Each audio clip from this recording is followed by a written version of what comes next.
Olá, meu nome é Jefferson Bittencourt. Eu sou diretor teatral, músico, produtor. Administro uma escola aqui em Florianópolis, um espaço que é um teatro de 40 lugares, chamado Teatro Camarim. Inclusive estou falando dele aqui hoje para vocês. E eu recebi esse convite, vindo do meu poeta João Filho, né, para fazer um vídeo para vocês sobre qualquer assunto que eu estivesse, né, estudando no momento. E eu decidi falar um pouco sobre um assunto que, na verdade, eu já falo em vários encontros, mas às vezes de maneira mais esporádica, assim, e aqui talvez seja a oportunidade de falar de uma maneira um pouco mais direta e prática também, né? Que é a ideia da música feita na igreja, música feita nas missas, né, nas missas católicas. Eu vou primeiro falar um pouquinho sobre um histórico, assim, né, para situar todo mundo a importância que tem a música dentro da igreja, né, para depois dar para quem, inclusive quem faz música para a igreja, para quem aprecia música feita na igreja, que possa também ficar um pouquinho no vídeo para poder entender algumas coisas que eu queria falar sobre questões práticas que possam auxiliar você que vai tocar na missa, você que vai interpretar alguma canção na missa, que possa te auxiliar enquanto intérprete mesmo, né, enquanto músico. Coisas referentes à própria execução musical. Então, pegando um pouquinho mais, em primeiro lugar, por essa parte histórica, a missa, na verdade, é um ritual que sempre teve como base a música, né? Dentro da estrutura da missa, a própria música está ali, né, incutida e serve como motor para todas as partes da cerimônia, né? Então, desde quando a gente, né, os resquícios que a gente tem de história da música, quer dizer, os documentos, as coisas que a gente possui que comprovam um pouco dessa utilização da música dentro do ritual da missa, falam sempre sobre um aspecto muito interessante, que é a questão vocal, né? Basicamente, se a gente for pensar, a música nasceu dentro da igreja, a música vocal, né, nasceu dentro da igreja, de uma certa maneira, e dali ela se tornou polifônica e abarcou outros níveis de composição, né? Então, o que eu quero chamar a atenção para isso é que a música vocal, ela tem um princípio que ela é meio norteador para quem está pensando em compor ou mesmo pensando em interpretar na missa, né? Que é a questão do trato vocal, da técnica vocal, né, do cuidado com a emissão vocal, né? Desde o canto, como todo mundo conhece como canto gregoriano, na verdade, na Idade Média, né? Mas o canto gregoriano, na verdade, é uma junção de vários cantos, o canto mozárabe, o canto bizantino e tal. Todos eles têm um seu estilo particular e que, num determinado momento, para ser um pouco mais sucinto, decidiram se unir em termos estéticos, né, principalmente maneira de cantar, esses vários cantos de várias igrejas com várias influências, né, inclusive o canto mozárabe com influência oriental, né, por exemplo. Então, o canto gregoriano, na verdade, ele ainda possui, de uma certa maneira, todas essas influências orientais, vindas da música grega também e tal, mas ele começou a tentar trazer um pouco mais de, vamos dizer assim, unidade para o jeito de se cantar, né? Então os coros, mesmo os solos, começaram a trazer um pouco disso para a sua voz, né? Juntamente com isso, é legal a gente pensar uma coisa. Por que eu estou falando isso em primeiro lugar? Tá? Para poder depois fazer um link com a música que é feita hoje na igreja, em vários aspectos. Primeiro aspecto, então, junto com o canto gregoriano, a gente tinha o que era muito comum e ficou mais forte ainda no período do Renascimento, mas na Idade Média a gente já tinha algumas igrejas que já possuíam essa pessoa, que a gente chamava de mestre de capela. Quem que era o mestre de capela?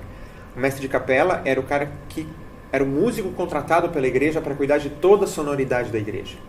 O que eu quero dizer com isso? Quer dizer, todos os rituais passavam pela mão dessa pessoa, né? Não só em termos de composição, mas em termos de execução também. O que dava uma unidade e uma qualidade para a execução da música feita dentro da igreja. Grandes compositores da história da música foram mestres de capela. Giovanni Perluigi da Palestrina, por exemplo, do Renascimento.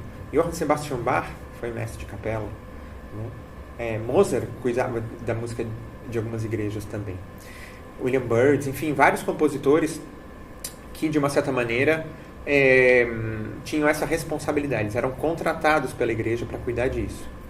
E falei nomes que não são nomes pequenos, são nomes grandes em termos de qualidade musical. Então, fazendo já uma rápida comparação com o que acontece hoje na Igreja Católica, por exemplo, é uma postura que dificilmente acontece por parte das igrejas de contratar um músico para cuidar da sonoridade da igreja. Quer dizer, para compor coisas para a igreja, por exemplo, para cuidar, para reger um coro.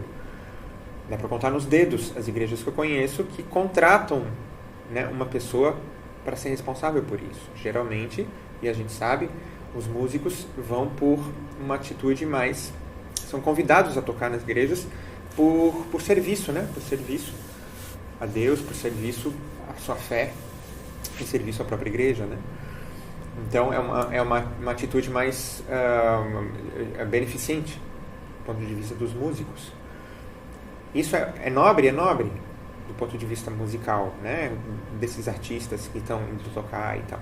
Claro, mas ao mesmo tempo, se isso está sendo oferecido, né, gratuitamente pelo músico, não há tanta exigência, o que é uma pena.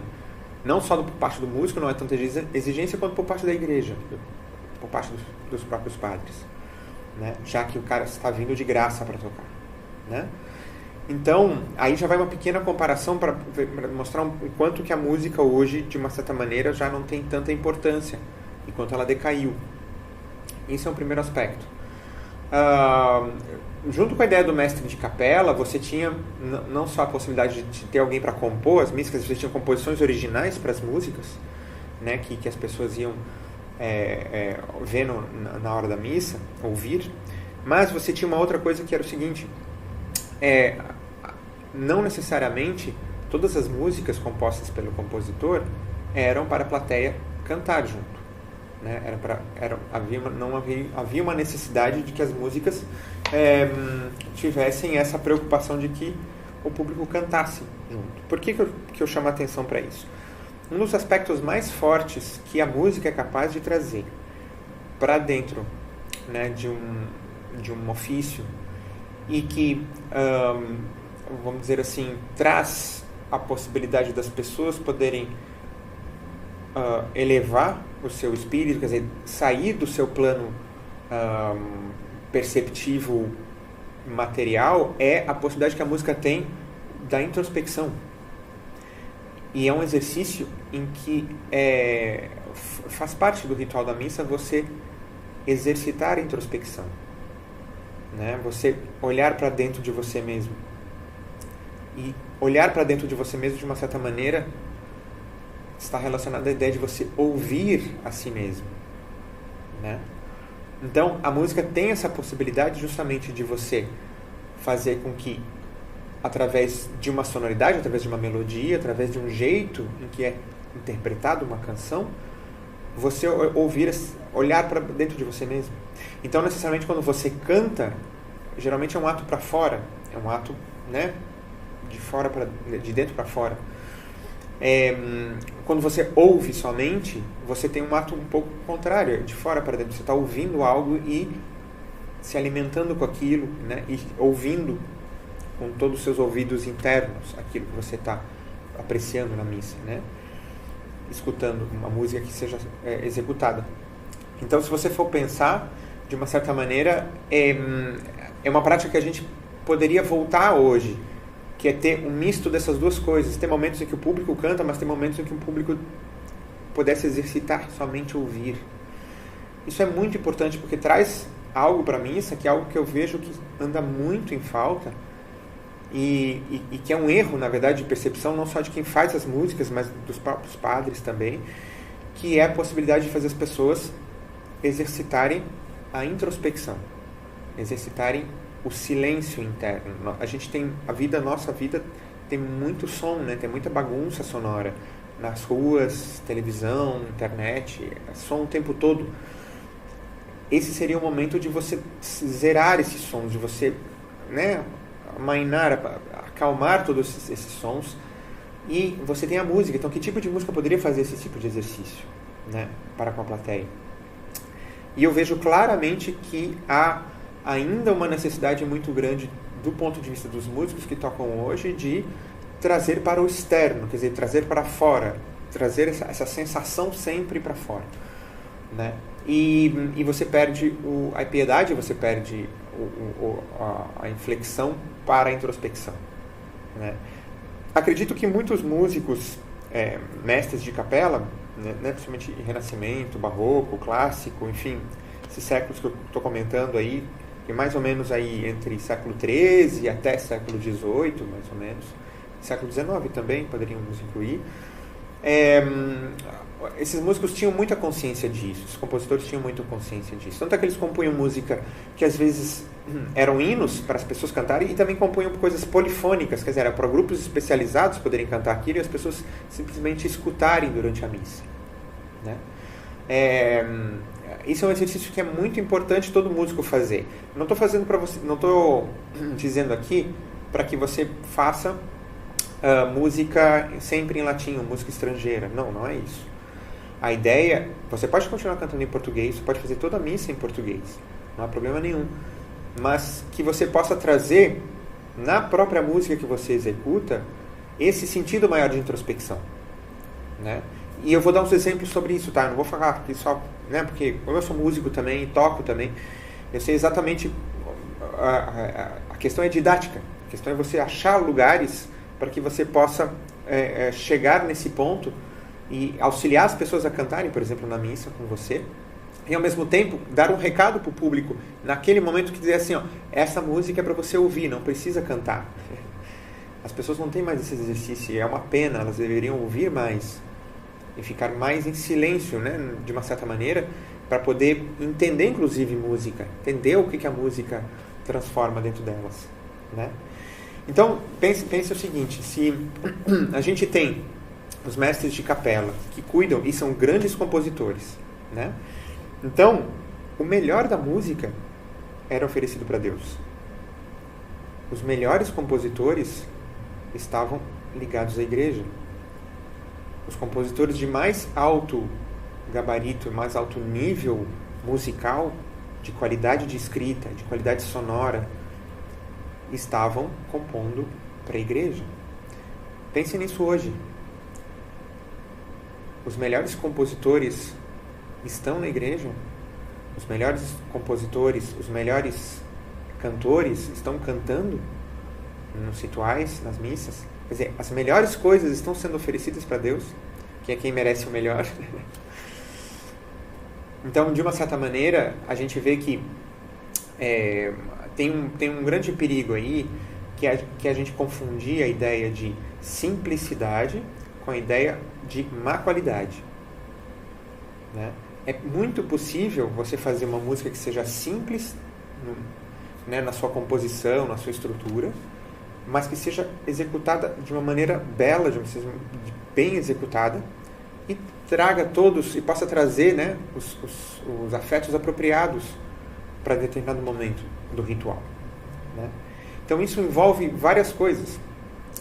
Não só conhecer a história da música, que é muito importante para todos os músicos que vão cantar, que vão tocar. É muito importante saber o seu papel ali dentro, claro, né? Mas você ter noção da acústica do lugar onde você está. A acústica da igreja, ela não é à toa em termos de reverberação. Não é à toa que existe uma reverberação grande dentro da igreja. A base da música na igreja era vocal. Então somente uma voz, 2 vozes, 3 vozes fazia a música de uma missa inteira, a capela. E a acústica da igreja ajudava nisso, e sempre ajudou nisso. Ela é construída para ser pensada para isso.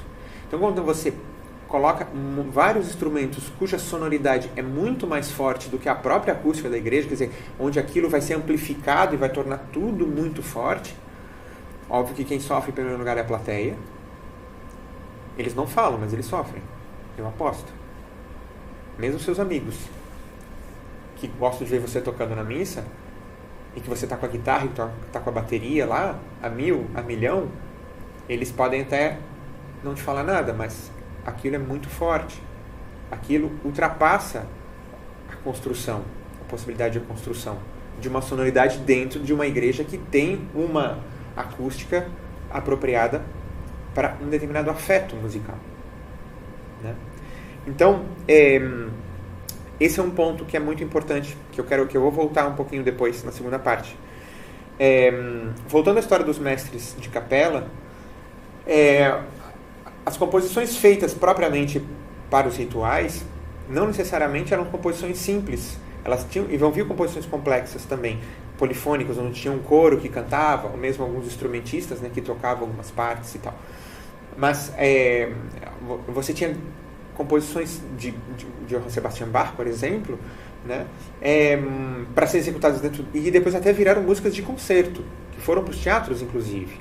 Tamanha a beleza, né? Tamanha, quer dizer, não foi só para dar suporte ao rito, para vocês terem uma ideia da qualidade das composições, né? E é isso que a gente deveria ter hoje. É óbvio que aqui eu vou abrir um parênteses, e muita gente já deve estar se perguntando, que assim, falar assim é fácil, porque como não há possibilidade de a igreja contratar um músico, a pessoa tem que ir lá de graça para tocar, e ela vai ter que ir lá todos os sábados e todos os domingos. Então, esse ato é um ato muito nobre de auxiliar, e os músicos que a gente convida, eles não fazem isso. Geralmente faz uma pessoa que às vezes nem leva como profissão a música, né? Mas está lá todo sábado e está tocando, está lá todo domingo e está tocando. Ok, isso acontece, e eu sei que isso acontece, e é uma pena que isso aconteça, quer dizer, é uma pena que a gente tenha essa estrutura. O que seria mais importante, mais interessante, é óbvio, era ter uma pessoa contratada para fazer isso, onde a pessoa pudesse dedicar, né, como profissional que é da música, a compor e a reger e a trazer a melhor qualidade para dentro da igreja. Ao mesmo tempo, a atitude nobre das pessoas que tocam todo domingo, né, que todo sábado, não pode haver uma cortina na frente e que isso seja uma espécie de salvo, né, de salvo-conduto para a sua qualidade musical. Então é preferível, se a qualidade está muito ruim, mesmo que a pessoa tenha toda a predisposição para ir a tocar todos os domingos, isso não é uma né, como eu falei, não é um salvo-conduto para você não avaliar a música que ela faz. Então é melhor não ter música. Eu sempre penso nisso. Eu, como músico, às vezes vou em muitos rituais que eu penso assim, é melhor que não tivesse essa música, porque ela não está colaborando em nenhuma maneira com o ritual. Ela não colabora, inclusive, com os afetos que o próprio padre traz na sua fala, nos seus cantos. Como é que a expressão que eu gosto de usar? Salmódicos, cantos de salmodia. Para quem não sabe, canto de salmodia é quando o padre canta num único tom, né? Que a gente fala, canto de salmodia. Às vezes o padre traz um canto de salmodia super bonito, bem colocadinho, bem afinado e dentro do afeto do tamanho, em termos vocais, e daqui a pouco aquilo é completado por uma entrada de um violão que está extremamente forte e uma melodia que não tem nada a ver com a melodia que o padre acabou de cantar.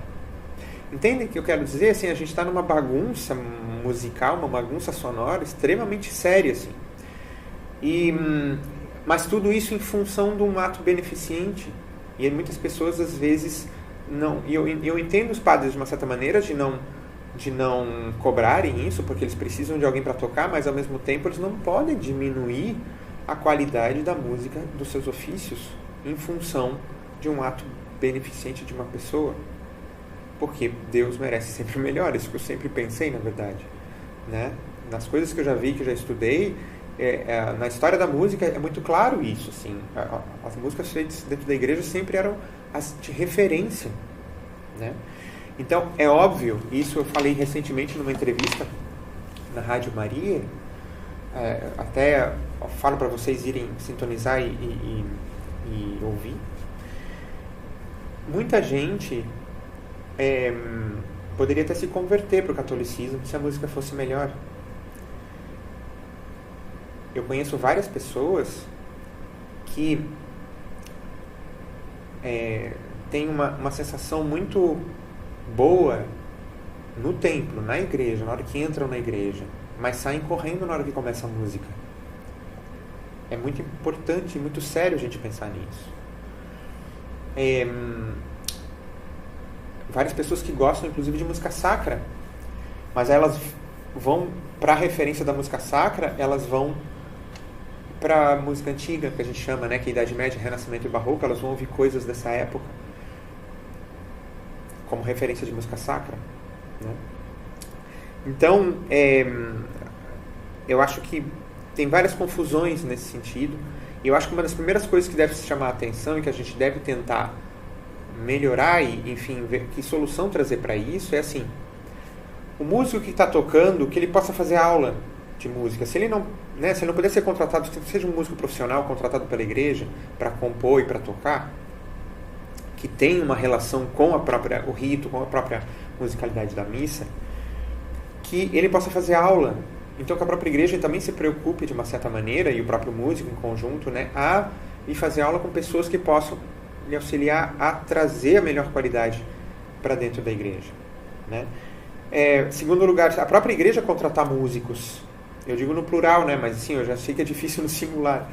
Mas no plural seria melhor ainda você ter um conjunto que pudesse estar ali, que pudesse se revezar nesses dias que tem os rituais das missas, né? Para trazer, porque eu tenho certeza, se você, padre, fizer isso, você vai começar a trazer mais gente para dentro da sua igreja, e pessoas que não são católicas vão começar a aparecer na sua igreja, e é capaz de elas se converterem. Porque isso passa, o ritual é um momento de muita beleza, e a gente não entende ainda a importância que tem o texto falado nas leituras, né, em termos teatrais, o que dá para a gente fazer com aquilo, e a própria execução musical, né? A gente não faz ideia do quanto aquilo pode trazer o coração das pessoas mais para perto de Deus ainda.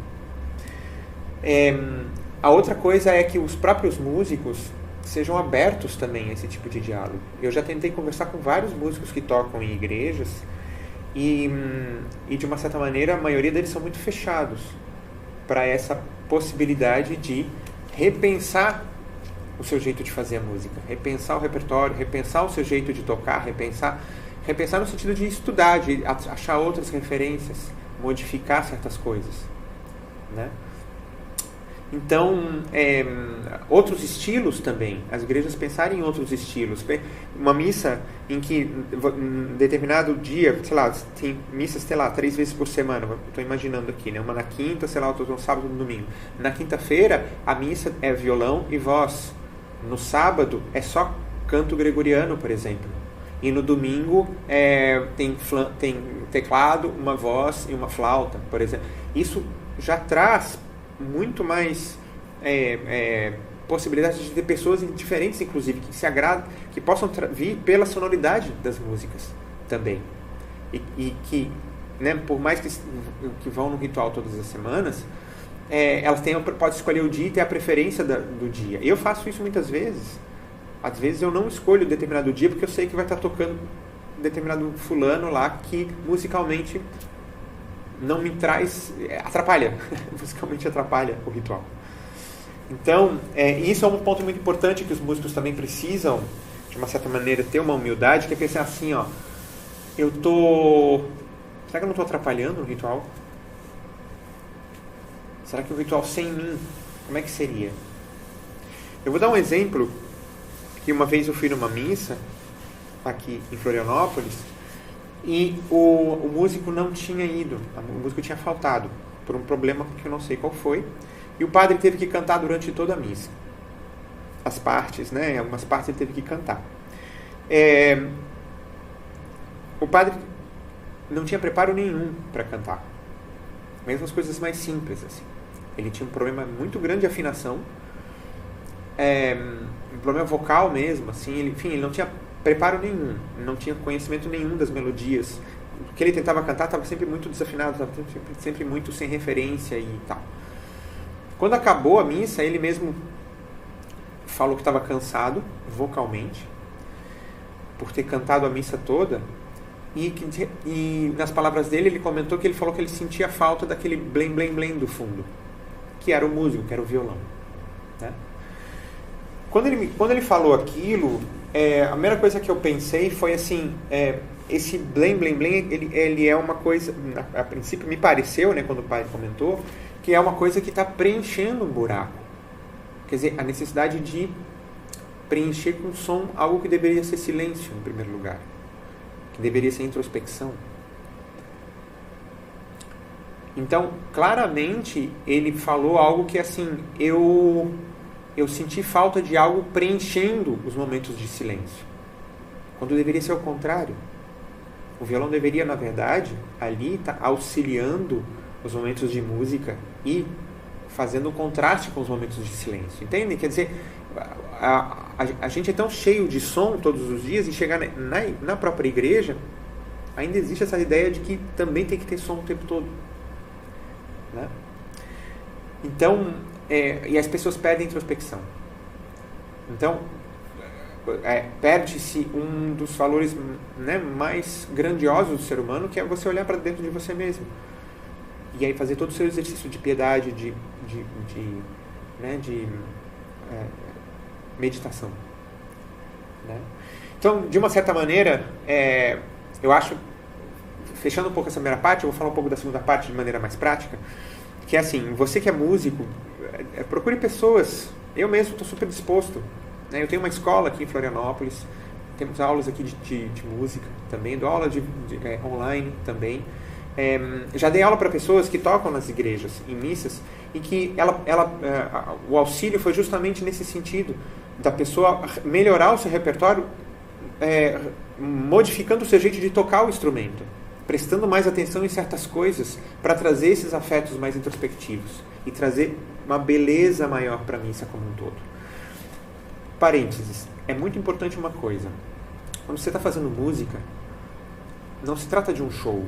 Você está fazendo música para Deus. Então é algo a serviço. Certo? Então, não significa que você precisa estar à frente da música que você está fazendo. A música que você está fazendo é a serviço de Deus. Então, isso os músicos antigos sabiam muito bem disso. Né? Então, quando você está cantando lá na frente, é muito importante se você ser afinado, é muito importante você ter uma voz bonita, é muito importante você tocar o coração das pessoas com a sua voz. Claro, com certeza. Mas mais importante ainda é você ter a noção de que você não é o centro da coisa. Então tem uma medida para isso também. O que eu quero dizer? Tem músicos que eu vejo nas missas em que tem problema de afinação, que erra nota, que erra acorde, enfim, que de uma certa maneira tem muito problema técnico. Ok. Tem outras pessoas, cantores, por exemplo, que tem uma super voz afinada, tem uma baita impostação, tem um timbre super bonito, consegue trazer os afetos das músicas, mas passa na frente da música e começa a fazer show. Começa ele a querer despontar, ele começa a fazer. Então ele começa a criar melodias que são extremamente rebuscadas, em que a plateia está cantando junto. Quer dizer, ele pede para a plateia cantar junto, mas na hora que ele está cantando junto, ele enfeita ao ponto da plateia ficar perdida. Então, vocês percebem como é sério o assunto. Né? É sério e profundo, né? De uma certa maneira. Então, fechando essa primeira parte, eu acho que é isso. É muito importante a gente pensar que o melhor tem que ser oferecido para Deus. A gente não pode ficar, de uma certa maneira, colocando panos quentes nisso. O público merece música boa, mas Deus merece mais ainda. Então, procure pessoas que possam te orientar musicalmente para a execução das coisas. Quem está cantando com você, por exemplo, você está tocando alguma coisa, tem alguém cantando com você, peça para essa pessoa fazer aula, ou mesmo você fazer aula, né, de canto. Você se aprimorar, você está trazendo mais qualidade para a música que as pessoas estão ouvindo na igreja. Né? Essa seria uma primeira parte, que seria uma parte mais teórica e mais histórica. Né? Eu vou falar mais uns 10 minutinhos, de aí assim, no sentido prático das coisas, tá? Então, por exemplo, assim, ó, para quem está tocando hoje nas missas, tá? Você que está com violão, né, voz e violão, por exemplo, ou teclado e voz, ou mesmo tem alguém, né, cantando e você está tocando violão, é muito importante você pensar numa coisa. Primeiro, as pessoas vão cantar junto com você, certo? Quem que vai cantar junto com você? São só os homens? São só as mulheres? Ou são os dois ao mesmo tempo? Perdão. Quem que vai cantar com você? Provavelmente todo mundo, certo? isso já dá para você pensar em primeiro lugar numa coisa. Que voz que você tem? Você é homem, no caso. Você é um tenor, você é um barítono, você é um baixo. Você canta na região mais grave, na região mais média, na região mais aguda. Se você, homem, está cantando com o violão, provavelmente aí você vai ter uma questão que é o seguinte: as mulheres vão querer cantar com você também. Eu digo, estou pensando no público, tá? Na assembleia, né, que a gente chama. Você precisa pensar de uma certa maneira na tessitura das músicas que você vai escolher. Se você é tenor e tem uma voz muito aguda, provavelmente você vai cantar nessa região aguda e as mulheres vão ter dificuldade para te acompanhar, para cantar junto com você. Porque a mulher, de uma certa maneira, estou falando do povão, né, de maneira geral, canta numa região mais mediana. Não cantam nas regiões agudas. Pensam, inclusive, já numa região mais mediana. Não pensam numa região aguda. Né? Então, isso já é uma coisa super simples. Pegue as músicas que você tem e baixe pelo menos 1, 2 tons para trazer um lugar mais mediano. Vai ser um pouquinho mais difícil para você, talvez até seja, enquanto você seja tenor. Mas se você jogar a tua voz lá pro agudo, você vai fazer com que as mulheres também cantem todas no agudo, para poder oitavar com você, que a gente fala. Certo? Só que elas vão ter dificuldades. E o que vai acontecer? Vai começar a ficar todo mundo desafinado. E isso vai trazer uma música mal feita, né? Uma execução, porque o público acaba também executando mal. O público não tem essa obrigação de executar bem. Você sim, enquanto músico que está lá, mas a plateia não. Então uma coisa que auxilia você já em primeiro lugar é assim: se você está cantando músicas em que você percebe que você está indo para o agudo, baixa um tom, baixa 2 tons na música. As mulheres vão se alcançar com muito mais facilidade e vai ficar tudo mais fácil, as oitavas e os uníssonos. Isso é uma coisa. Segunda coisa, quando você for escolher as canções, eu sei que tem canção para determinado dia, para determinado salmo, né, melodias e tal, mas procure as mais simples. Mesmo que a tua assembleia, vamos dizer, já esteja muito acostumada com algumas canções mais complexas, mas escolha as mais simples, porque as melodias mais simples vão fazer com que o público cante mais facilmente com você. Então, melodias simples são aquelas melodias que você não tem tanto melisma, que você não precisa ficar, sabe, fazendo muitos floreios vocais, né? A outra coisa, continuando essa história, né? Melodias simples facilitam as pessoas cantarem com você e se achar nessas oitavas, nesses lugares, né? A outra coisa, aí eu vou te mostrar de uma maneira mais prática para vocês, tá? Eu estou com um violão aqui, um violão pequenininho, inclusive para ele poder ficar aparente para vocês aí no vídeo, tá? Eu peguei uma partitura aqui, muito simples, uma cifra, uma música bem conhecida, eu vou tocar que você já conhece, eu vou tocar só um trechinho. Mas assim, você músico, você tem que pensar numa coisa que é muito importante, que é o seguinte: a letra é sacra, mas a música, você pode estar fazendo música profana. A música, você pode estar trazendo coisas que não estão de acordo com a letra que você está tocando. Isso causa um desvirtuamento da composição musical, onde a letra aponta para um lado e a música aponta para outro. Então eu já pego o violão, que é o instrumento mais usado, certo? E vejo que a maioria dos músicos, eles já têm essa ideia de que você trabalhar um determinado ritmo na mão direita, popular, vai estar de acordo com a música que você está tocando. E não, de maneira alguma. Às vezes você está fazendo certos ritmos aqui, que inclusive são ritmos de outras religiões. Pense bem. Preste atenção, são ritmos às vezes de outras religiões que você está trazendo para cá e que você está misturando as coisas, está fazendo uma espécie de sincretismo sonoro. Certo? Então eu vou dar um exemplo prático, tá? Essa música aqui do Pelos Prados, né, que muita gente deve conhecer.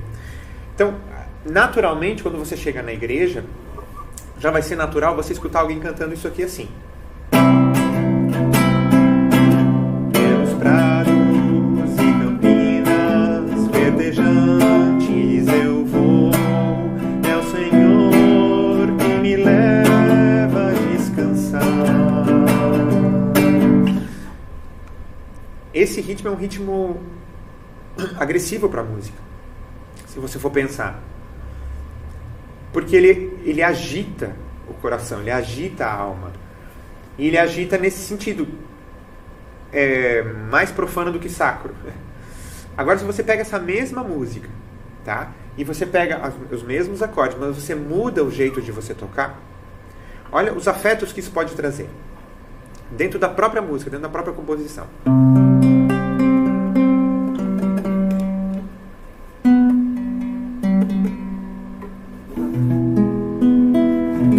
Ok. Afinação. É muito importante. Pelos prados e campinas verdejantes eu vou. É o Senhor que me leva a descansar. Junto às fontes de águas puras, repousantes eu vou. Minhas forças o Senhor vai animar. Tu és, Senhor, o meu pastor, por isso nada em minha vida faltará. Tu és, Senhor, o meu pastor, por isso nada em minha vida faltará.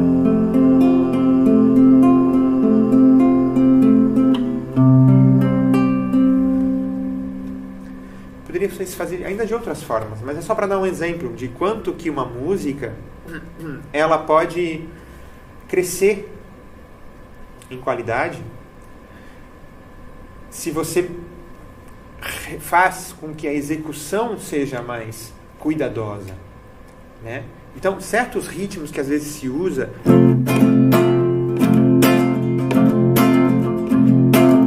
eles são ritmos verticais que tiram você da introspecção. Eles são ritmos para a terra e pontuais que batem o corpo no chão. E o lugar da missa é o lugar para você elevar as pessoas. O lugar da missa é para você trazer a alma delas para um outro patamar, elevar o espírito, né? Então, quando você trabalha em lugares que são de dedilhado, que você vai trazer mais introspecção para as pessoas. Então, eu acho que assim, um outro exemplo que é bem importante comentar é que isso aconteceu recentemente numa missa. Tem certas estruturas que o público já conhece, certo? Por exemplo, o Amém, que vem depois do por Cristo, com Cristo e em Cristo, né? Muitas vezes esse Amém não está de acordo com esse canto do padre. Pensem em unir as coisas, porque o padre geralmente ele vai cantar ou um tom reto, né, ou em pequenas variações a partir desse tom reto, a partir dessa salmodia, né? Por Cristo, com Cristo e em Cristo, a vós Deus Pai Todo-Poderoso, toda honra e toda glória, agora e para sempre. Amém. Esse seria o jeito mais simples de responder. Mas, ok, isso é muito simples. Pode ser uma outra coisa, né?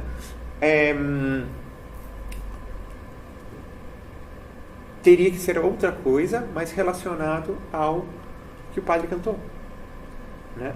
Na que ele falou, agora e para sempre.